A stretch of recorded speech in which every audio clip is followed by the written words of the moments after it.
everybody, it's Georgia, and today I'm going to show you how to make homemade fruit roll-ups.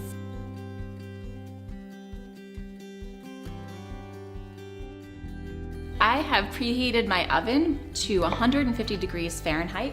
Set it at the lowest temperature that you have because we're going to be dehydrating this fruit slowly over a long period of time. Then you're going to slice your fruit. I am quartering some very ripe strawberries here. Be sure to taste it because that'll determine how much sugar you add. You may not need any at all. And keep in mind that as the fruit slowly cooks and dehydrates, all of those natural sugars are going to concentrate. So it's going to become much sweeter than your fresh fruit. One other tip to think about is going to your farmer's market and asking for seconds. Seconds are an economical way to buy excess produce at the end of the summer. Often they're little bruised or blemished pieces, but you can cut out those nasty bits, bring it home and have it in your freezer for a rainy day or use to cook with. So I'm putting 3 cups of diced strawberries into a pot. I'm adding a little sprinkling of sugar all over. Then I'm gonna cover it and put it on the stove top for about 10 minutes. And it's gonna steam and start to reduce and become nice and soft, and then we're gonna puree it.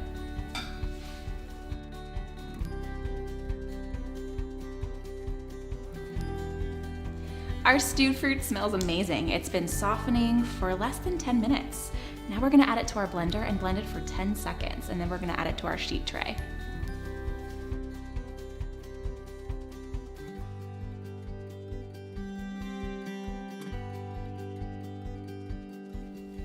So we're going to prepare our sheet tray now.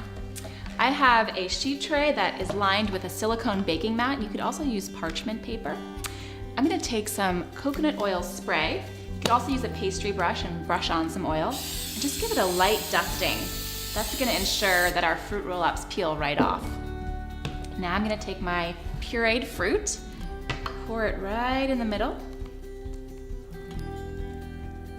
Let it make its way to all of the corners. Then I'm going to take a spatula and spread it evenly, making sure it gets to all those corners.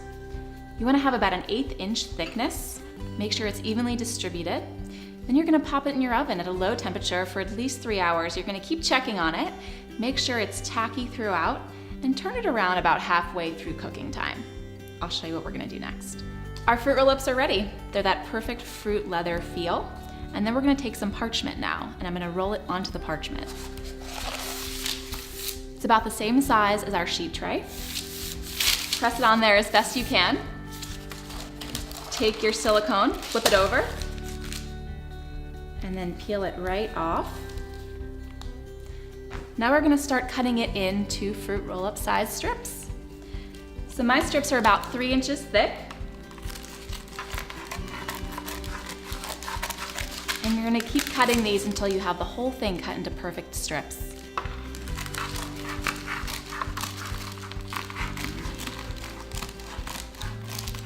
I'm going to take a little bit of cornstarch, and I'm just going to gently powder the inside of my fruit roll-ups, and that's going to help them store better. They won't stick together and it'll absorb some of that moisture. Okay. I'm going to take some butcher's twine. It's a fun red and white color. See if you can get some fun, colorful twine. It makes your fruit roll-ups a little bit more exciting. Now I'm gonna roll these up one at a time. And we're gonna wrap them individually with some twine. Now you don't have to wrap them. You can just tuck them side by side in a Tupperware, but this makes them a little bit more fun and an easier thing to pack for school lunch or just to throw in a bag. Okay, we have a little bow. We're gonna add it to our stack. See? Super easy and delicious, and a great healthy snack to have on hand in your pantry for your kids' lunchboxes, or to give as gifts. Go check out our other videos for more modern pioneering recipes and tips. And stay fearless in the kitchen.